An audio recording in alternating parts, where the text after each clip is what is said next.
Welcome to Luca and Miguel. Enjoy the video. In this video, I will show you how to make quick peanut butter cookies. First, let's gather our simple ingredients. You'll need 1 cup of creamy peanut butter, 1 cup of granulated sugar, and 1 large egg. While you're doing that, preheat your oven to 350 degrees Fahrenheit. Also, prepare a baking sheet by lining it with parchment paper or lightly greasing it. This ensures your cookies won't stick. Now that your ingredients are ready, it's time to mix. In a medium-sized bowl, combine the 1 cup of peanut butter, 1 cup of sugar, and the single egg. Stir these 3 ingredients together thoroughly. You'll want to mix until a uniform, slightly stiff dough forms.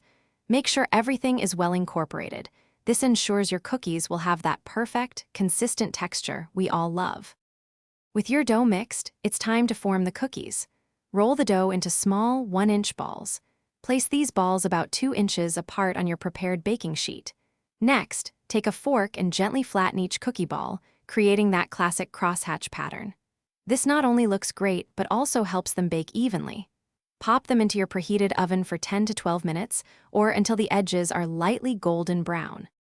Your delicious peanut butter cookies are out of the oven. It's important to let them cool properly. First, allow them to rest on the baking sheet for about 5 minutes. This helps them firm up. Then, carefully transfer the cookies to a wire rack to cool completely. Once they've cooled, they're ready to be enjoyed. Grab a glass of milk and savor your homemade treat. Thanks for watching and please subscribe. It's the best investment you'll ever make.